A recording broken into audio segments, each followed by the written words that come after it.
Bonjour et bienvenue pour ce nouveau tutoriel Microsoft Excel 2013. Dans ce tutoriel, on va parler de la mise en forme conditionnelle. Donc on va voir, pour ceux qui sont habitués à 2003, que les options de mise en forme conditionnelle ont pas mal évolué. On a beaucoup d'options très intéressantes. Alors, j'ai récupéré un tableau de statistiques du canton de Genève sur des données météorologiques, la température moyenne selon les mois et les années, les précipitations, l'ensoleillement, etc. Donc, beaucoup de données. Il est clair que comme ça donne pas grand-chose. On peut en faire des graphiques. On a vu ça dans le tutoriel graphique. Pour ceux qui n'ont pas vu, vous pouvez vous y reporter. On peut aussi mettre en forme les cellules en fonction de leur valeur. Alors, on va prendre l'exemple des températures. Ici, je vais simplement sélectionner la zone que je veux mettre que je veux mettre en forme selon une condition. Et puis, on va aller voir ce que le menu mise en forme conditionnelle nous propose. Alors, on va passer en revue les choses. Donc, on peut mettre en surbrillance toutes les valeurs qui sont, par exemple, quand on parle de température, on va dire que toutes les valeurs qui sont inférieures à 0. Par exemple, admettons que je veux mettre en évidence toutes les températures négatives. Donc, je vais dire inférieur à. Et puis, je peux choisir une valeur. Donc, je vais dire inférieur à 0. Et puis, ici, je vais pouvoir choisir directement.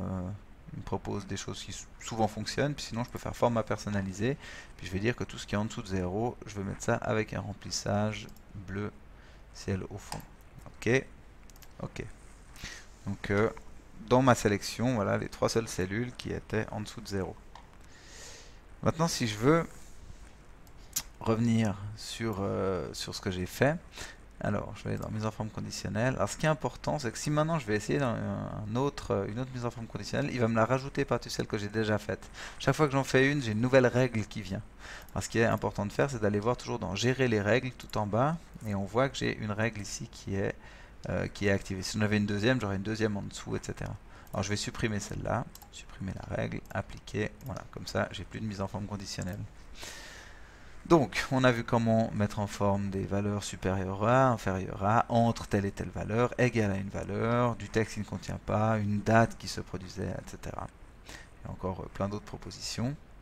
On peut aussi dire les 10%, les valeurs, les 10% les plus élevées. Donc Excel calcule carrément des statistiques par rapport à ça. Je vous laisserai un petit peu regarder quelles sont les valeurs qui sont supérieures à la moyenne, inférieures à la moyenne. Alors on pourrait dire, on va mettre en rouge toutes celles qui sont supérieures à la moyenne, en bleu toutes celles qui sont inférieures à la moyenne. Allons-y. Alors, on a dit toutes celles qui sont supérieures à la moyenne, en rouge foncé, fond rouge avec texte rouge foncé, ça me va. Ok. Et puis je vais rajouter une deuxième règle. Celles qui sont inférieures à la moyenne, je vais les mettre allez, disons, en jaune avec jaune foncé. J'avais dit en bleu.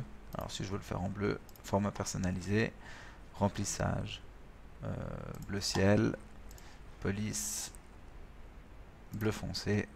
Ok. Ok. Et voilà. Donc, bon, j'ai pas pris tout le tableau, hein, mais là-dedans, tout ce qui est supérieur à la moyenne, tout ce qui est inférieur à la moyenne. Donc on voit bien que l'été, il fait plus chaud que le reste du temps. Je vais aller voir mes règles, donc je dois en avoir deux, c'est bien juste, j'en ai deux, je les supprime les deux, pour vous montrer la suite. Ensuite, je peux afficher des barres de données. Donc si je vais dessus, on voit directement ce que ça donne. Donc ça me donne déjà un peu comme un petit graphique à l'intérieur de chaque valeur, ou donc avec différentes couleurs proposées, hein. Évidemment qu'après je peux aller modifier la règle pour affiner, on verra ça tout à l'heure. Là, ce qui m'intéresse, c'est les nuances de couleurs. Alors on peut prendre je vais prendre ça par exemple. Donc si je prends celle-ci, on voit qu'il met en rouge foncé les températures les plus chaudes, et puis rouge de plus en plus clair, et puis les températures les plus froides sont en bleu foncé, et puis dès que ça se réchauffe, ça devient un petit peu plus clair.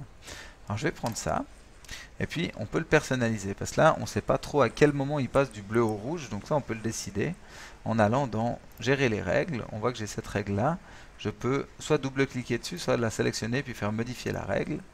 Et là on voit que la, la valeur c'est au centile, c'est-à-dire au 50%. Mais je peux très bien lui dire que je veux une valeur exact. Et puis je veux ma valeur au milieu. Je vois que le minimum c'est à peu près -2, le maximum c'est autour de 24, 25. Donc je vais dire en dessous de 10 degrés, moi j'estime que c'est froid. Donc 10 degrés c'est le milieu. Et puis je ne veux pas le mettre en... Ouais, allez, si je le laisse en... Voilà, on peut le mettre en orange clair peut-être plutôt. Température un peu moyenne. Puis en dessous de 10 degrés on commence à passer au rouge. Si je fais OK et que j'applique ce changement, on voit que tout ce qui est autour de 10 est orange, tout ce qui est en dessous tire vers le bleu, tout ce qui est au-dessus tire vers le rouge. Ce qui est le plus loin est carrément rouge vers le chaud, ce qui est le plus loin vers le froid est carrément bleu. Alors attention, si là je fais gérer les règles, vu que j'ai sélectionné qu'une cellule, ça c'est un peu le piège, on se fait souvent avoir, je vais modifier les règles mais uniquement pour cette cellule. Donc il faut vraiment bien sélectionner toute la plage qu'on souhaite mettre en forme. Bon, allez, disons que je vais laisser ça pour ce tableau-là. Allons voir le tableau du dessous. Les précipitations. Donc là, ça pourrait être intéressant de faire une mise en forme conditionnelle avec des barres de données. Par exemple, en bleu, vu que l'eau, c'est pas réellement bleu, mais c'est comme ça qu'on la présente.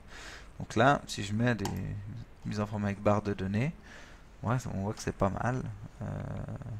On se rend bien compte les moments où il pleut, les années et les mois où il a plu le plus. Donc ça aussi je peux le mettre en forme comme je veux, hein. Si je vais dans gérer les règles, j'ai cette nouvelle règle, je peux la modifier. Puis je peux dire si je veux un dégradé ou pas, si je veux un remplissage uni, si je veux pas du bleu comme ça, mais je veux plutôt du bleu comme ça. Pour la bordure, je veux un bleu très foncé. Ok, j'applique ce changement. Ça fonctionne bien. On peut aller mettre en forme les valeurs de cette manière. Pour finir, et pour ceux qui sont habitués à 2003 ou aux versions précédentes, on va mettre en forme ce tableau d'ensoleillement. Donc si je vais dans mise en forme conditionnelle, je veux utiliser aucun de tous ces raccourcis proposés par Excel. Je vais dans nouvelles règles. Donc en fait tout ce qu'on a vu avant se retrouve dans ces propositions là. Alors les deux qui reviennent à ce qu'on faisait avec 2003, c'est on peut appliquer une mise en forme aux cellules qui contiennent quelque chose. Donc ça, là ça rappellera quelque chose aux habitués des vieilles versions. Je veux dire si la valeur de la cellule est par exemple différente ou non on va dire supérieure à 150 par exemple, alors je formate en mettant un remplissage bleu. Ok, ok. Donc, toutes mes valeurs supérieures à 150 sont formatées en bleu. Donc, si je vais dans mes règles, j'ai créé une règle comme ceci. Je peux aller la modifier, hein, si je double-clique dessus. Je peux vous dire supérieur ou égal, inférieur à. Je peux aussi prendre en référence une valeur. Hein, je ne suis pas obligé d'écrire 156. Je peux aller cliquer là-dessus, je peux aller dire c'est par rapport à cette valeur-là. Ok, si j'applique, évidemment ça change. C'est tout ce qui est au-dessus de 49 qui devient mis en forme de cette manière-là. Je vais supprimer cette règle. Ce qu'on peut faire encore, ça c'est la dernière chose la plus compliquée, c'est mettre en forme une plage de cellules en fonction des valeurs qui sont dans une autre plage de cellules. Ça veut dire que, par exemple, on pourrait me demander d'afficher avec un fond orange les années dont le nombre d'heures d'ensoleillement je sais plus à quel, voilà, c'est janvier, évidemment, c'est la première. Donc le taux d'ensoleillement en janvier est supérieur à 60. Allez, à 65 pour qu'on voie quelque chose. Alors comment est-ce qu'on fait ça? Si je sélectionne là, c'est ça que je veux mettre en forme, donc je suis obligé de sélectionner ça. Et que je vais dans mise en forme conditionnelle, nouvelle règle. J'ai rien tellement qui me permet, si je prends cellules qui contiennent, lui il va regarder par rapport à cellules qui sont sélectionnées là. Donc je ne peux pas lui dire de regarder ici. Le seul moyen de faire, c'est d'aller dans utiliser une formule pour déterminer quelle cellule, pour quelle cellule le format sera appliqué. Et puis on va dire, alors là c'est un petit peu spécial, ce qu'on fait c'est qu'on prend la première cellule de la colonne correspondante. Et puis, on enlève le dollar devant la ligne. Ici, ça veut dire que dans ma sélection, chaque fois qu'il va descendre de une cellule, ici, il va regarder la valeur une cellule plus bas. Si j'enlevais pas le dollar, il regarderait toujours par rapport à 79 ici. Et puis, il faut que je mette quand même ma condition. On avait dit plus grand que 65. Donc si c'est plus grand que 65, j'affiche avec un remplissage orange. Ok, ok.